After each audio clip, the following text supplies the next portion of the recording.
I've spent the last couple of weeks trying to get the waves from my Prophet VS into my Super 6 to try and get that Prophet VS vibe into the Super 6, the Waldorf M, the micro-free pigment, stuff like that. And if you're interested in those, they are for purchase on my starskycar.com website. There's 128 waves, which is the first 32 user waves, plus the 96 factory waves as well.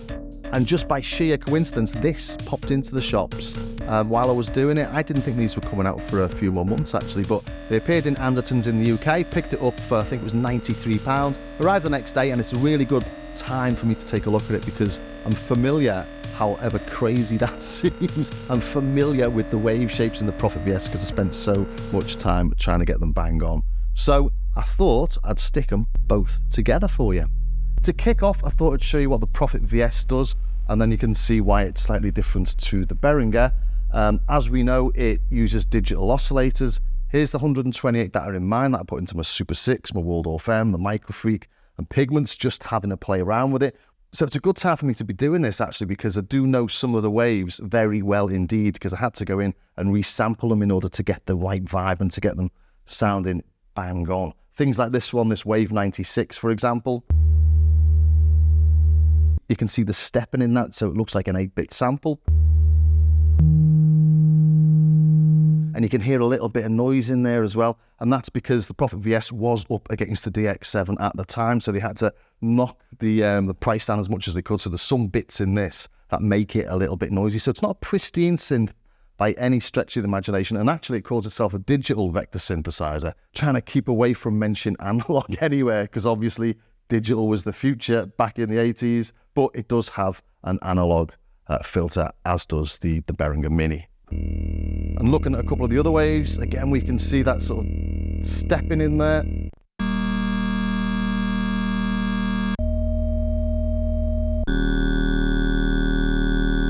But they sound really nice and crispy, don't they? You can see why this has got such a good reputation, because the sounds that you get from it are really nice, bright, shiny, glassy, from an analog filter and not from a DX7, for example. Okay, we've got 4 of those oscillators, A, B, C, and D, and we modulate between them using this joystick. We've got 8 voices in all, and each of these oscillators can be a different wave shape, and then the idea behind the synth is that you modulate through those wave shapes. So unlike something like a PPG or a Waldorf, where you modulate through a whole wave table, you have a single wave shape on A, B, C, and D, or 4 different ones, A, B, C, and D, and then you move through them using the envelopes. Which brings me over to the envelopes. On the envelopes, we've got 5 points, and we've got rates between each of the points. So we've got 4 rates and 5 points. So if we go to the filter envelope, for example, point select, the level, got point 1, rate 0, level is 99. Go to point 2. But it just means it's different to a standard ADSR envelope. It's more flexible, there's more you can do with it. And also you'll notice here that we've got 3 looping points. If we go to loop, we can turn the loop from off to between point 0 and 3, 1 and 3, 2 and 3, or 0 to 3 and back again. So cycling back and forth. And then we've got the number of repeats. Number of repeats here can be continuous, so forever. If we press repeat, we can have it up to 7 repeats, and then it'll fade to the end, or continuous. So I'll show that on the Behringer later, actually, because it does the same thing.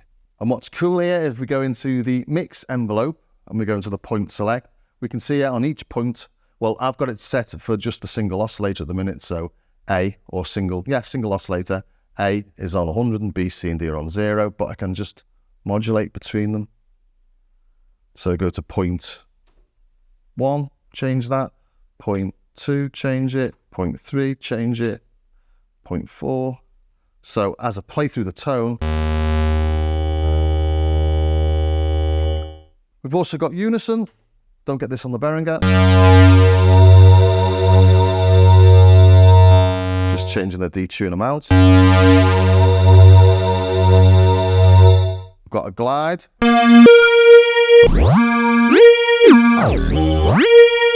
Again, you don't get that on the Behringer. Let's take the unison off. And we've got voice pan as well, so we can pan the different voices between the left and the right. So let's have a little play with that.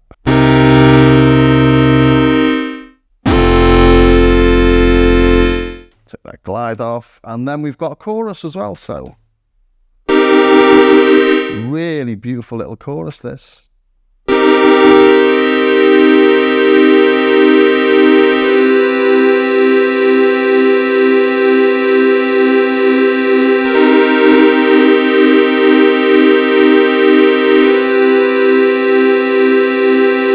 We've also got a mod matrix in this. You can see the little diagram we've got here. Looks a little bit like the Arturia Micro Freak and Mini Freak, doesn't it? We've got 7 sources and 7 destinations, and you don't get that on the Mini VS either, but you do get the 2 LFOs, but they're hardwired to the frequency and the filter. So that's a whistle-stop tour of the VS. Just listen to sound 1. We'll go right to the top there. You can really hear it fizzing and buzzing, and if we look at the frequency analysis, you can really see there, all that noise shouldn't be in there, all that aliasing. They're the gritty, grimy, strange, odd details that you get in an old hybrid synth. So let's see if we get them on the Behringer. Prophet VS Mini then really is mini when you compare it with the big one, and I should take the cover off this. Not done that yet. Hopefully that'll make it easy to see on the camera, and oops, cover off this as well. There we go. And it's a really nice, neat little unit, isn't it? Really quite cute in a way. And the way you work it is very similar to the actual big thing. You know, you've got your different envelopes, filter, amp, and mix, like we've got here. Filter, amp, and mix. 2 LFOs, 1 and 2, LFO 1 and 2. So, you know, A, B, C, and D on the oscillators, A, B, C, and D on the oscillators. So actually, when you start using it, it's quite familiar. So if, like me, you've been playing the VS and you come to this, it's actually quite easy to get to grips with. Nothing too complex about it. You do realize, though, that you don't have the complex envelopes. You've just got straight ADSRs. I think that's fine. I don't really use the complex envelopes that much on the VS. I think that's a very decent and sensible compromise. So if we just take a listen to a couple of the presets, maybe, let's go up to preset 1.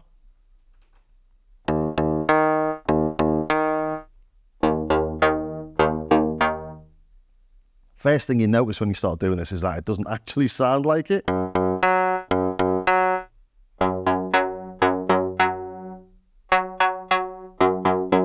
But I've got to say, matching presets is quite difficult. I do it an awful lot in my videos, and it can take an awful lot of time. Vocal A. That's choir A. Is that the same thing? No, let's find choir. There we go. So this is the choir on the Prophet. Choir on the VS or the Mini. So somebody's definitely not programmed those envelopes very well, have they? Let's go up an octave. So function, up an octave, so up 2 octaves there.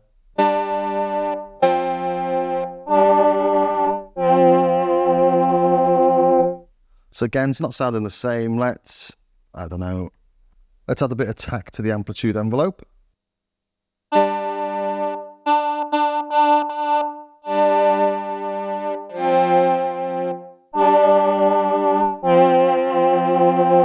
Still not the same, but you know, that's presets for you.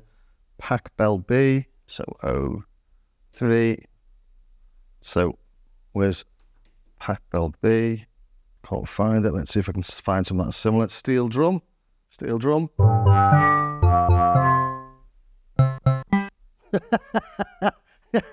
Oh my God. If it's meant to be the same sound, it just isn't, is it? It's like somebody's just forgot to program the envelopes into it. Also, as well, we don't think we've got all the sounds because some of them are obviously more complex on the Prophet. Preset 8, let's go to the next. We'll find the organ. I think it's on 10 on this, actually. There you go. There you go, a tone without an envelope. Better. Although there is actually an envelope on the Prophet VS, isn't there? There's that little transient at the start. Let's try another one. New clav. Digi clav.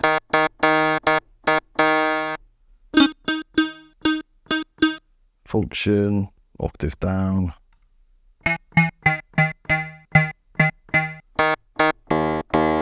So as far as the presets go, you're not getting the Prophet VS presets. It just doesn't sound anything like it. They could just spend a bit more time, I think, trying to program them a little bit more accurately, maybe. Let's just see if there's any that are recognized. Oh, there's that pack bell. Let's go back to that. Pack bell. Oh, this is pack bell B, though. Does that mean Behringer?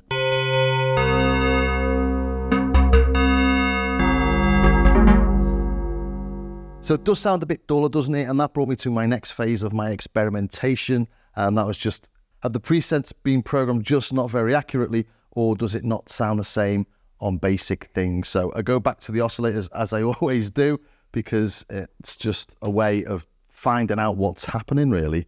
So if I go back to, I made this one.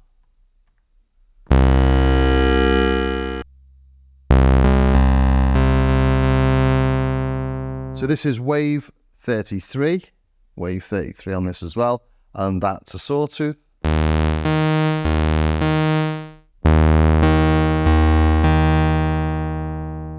And I don't know about you, but that doesn't sound like it, does it?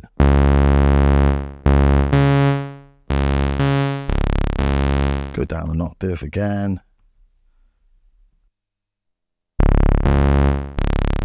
And it just hasn't got that sparkle, that brightness to it, so.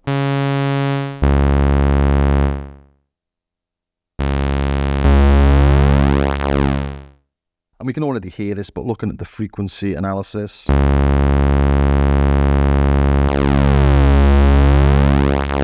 There's just so many more high frequencies in the VS. In the real one, or the original one, I should say.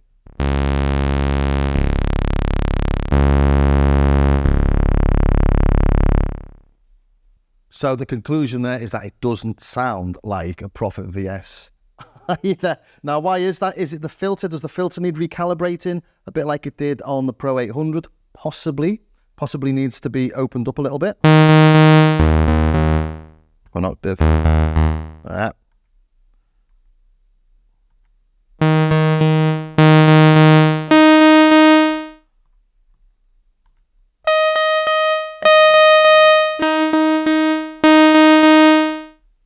Or is it the wave shapes? Is that just a bit of a duller wave shape?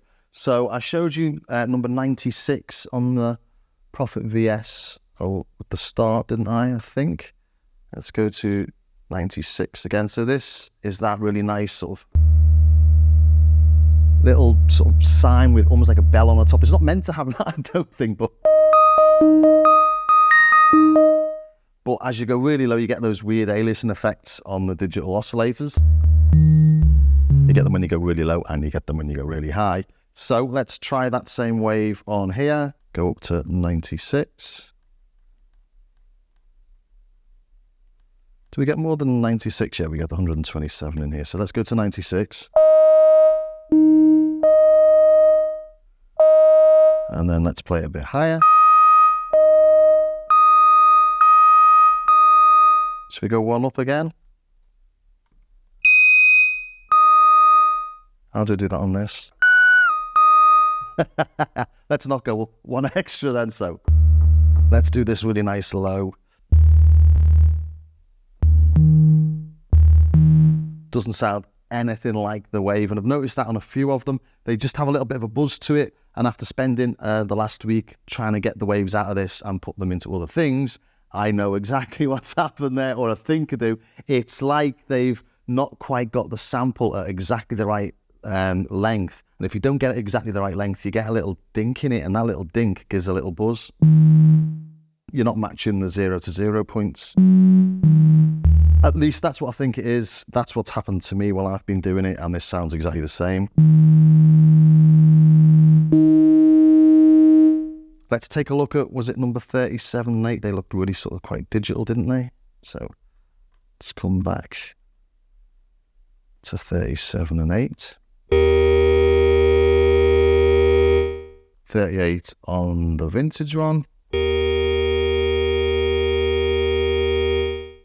Tons brighter. So the thing that was really nice about the Prophet VS, or is really nice about it, is those glossy, sheeny pads. And you can't do them. It just doesn't have that tone. Let's come back. Whoops. Wave. Let's go down to 37. Again, there's that buzz again. So it feels to me like it needs a bit of a software update there, doesn't it? Get those waves sounding a bit better. And if you look at the oscilloscope, it's really smooth. Whereas the original, you can definitely see those little steps in the wave.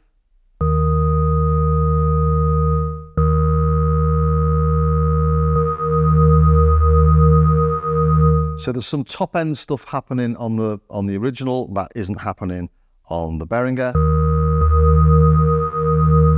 And you've also got that buzz. The original just sounds smoother, even though the wave shape doesn't look as smooth. Just try one more at random, 61. Again, there's a buzz. Lots of top end and a buzz. So sonically, it just doesn't stack up to the VS whatsoever, really. But a lot of that should be able to get fixed in the firmware. Surely you can get the waves a bit closer. They don't look anything like and sound anything like the ones in the Prophet VS. And the filter, maybe recalibrate that filter just to make things a bit brighter. So if you think you're getting a Prophet VS in a tiny little box, you're not. You're getting something that is inspired by the Prophet VS in a little box. And why would you want to be inspired by the Prophet VS and put it into something small? It's the vector synthesis. It's just a bit cool. It's quite fun to do, and it's different to anything else. And Behringer gets it right in this. It's a little fiddly to do. So if we go into function, and then we've got the mix envelope here. We've got the mix loop is off at the minute. We can turn that on or off. So there you go, 2 to 3, 1 to 3, 0 to 3, and back, 0 to 3, 1 to 3, 2 to 3, 0 to 3, back and forth, 1 to 3, back and forth, and 2 to 3, back and forth. So yeah, so you get the same as you get on the VS. Turn it off for now. Press it again, continuous or up to 7. That's the same. And then we've got the mix point. So whereas I had to press the point select here on the Prophet VS, we just go into this and we can go up and down the point. So point 0, 1, 2, 3, and 4. So what you do is you go into point 1, for example, and you wiggle it. Then you go to point 2 and you wiggle it some more. Then you go to point 3 and wiggle it some more. And point 4 and wiggle it some more. And just to show you that it works, I have actually created a patch that does that.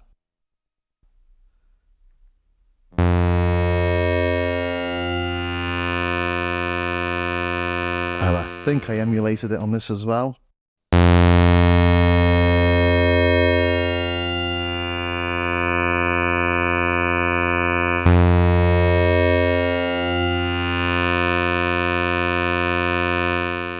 So all that sort of stuff this has got right, hasn't it? Let's go into the mix again. Let's put the loop on, shall we? Let's put it on to loop 2 to 3. Come out of function.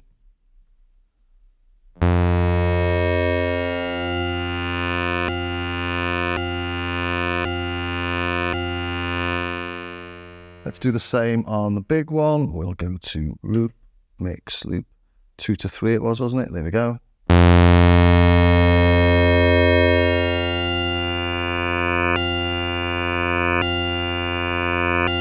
So the fun bit of the vector synthesis, of playing around with stuff like that, it's got up to a point at least, because we don't have the modulation matrix, so we can't modulate the mix with the LFOs, pressure, velocity, or the keyboard, or if you can, at least haven't figured out how to do it yet. So one more thing, should we look at the chorus? Let's go back to that really standard tone.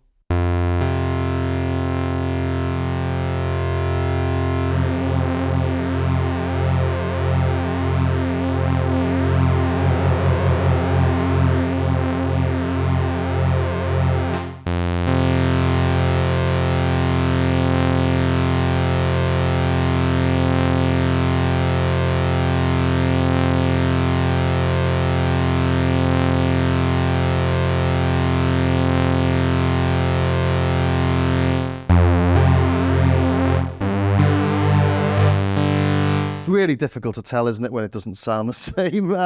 Let's try another wave, just to get a bit more sparkle maybe. Let's try 36.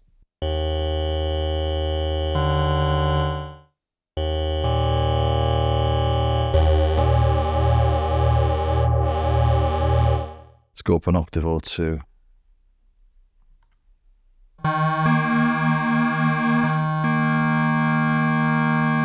Yeah, it's just really hard to tell. It's got a chorus. I don't know if it sounds like the Prophet VS chorus because nothing else does. So, yeah, sounds like I'm being really hard on it, but, you know, I'm just testing it against the thing I've got in front of me. So I'm just showing it as is, really. Well, I hope you don't think I was being too harsh on this. As I say, I'm just showing it as it is. Does it sound like my Prophet VS? No. Do the waves look the same as my Prophet VS? No. Does it have the same functionality as my Prophet VS? Nearly. You know, but it is what it is. It's £90 and it gets the feel and it gets the vibe of vector synthesis, but I don't think it gets the vibe and the feel of the original Prophet. It just hasn't got that glassy sheen. So hopefully that can all be sorted out in firmware update. As I said, they did with the Pro 800 with the filter envelope amounts and stuff like that. And to put new waves in this shouldn't be too difficult at all. If I can do it for me Super 6 and for me Waldorf M and pigments and stuff, I'm sure a company like Behringer can update them. So I hope you enjoyed that. And, and I hope I haven't put a downer on your new synth purchase. For £90, I got to say, it's well worth it. It's a bit of fun, but it's not a Prophet VS. So as I say, I hope you enjoyed it. If you did, please think about subscribing. Join me over on Patreon. I've got some wavetables from the Prophet VS there. I've also got wavetables from the Prophet VS on my starskycar.com website. And if you follow my last video where I show how to convert them into anything, you can stick these into pretty much any synth you've got. Okay then, thanks for staying to the very, very end, and I'll see you next time.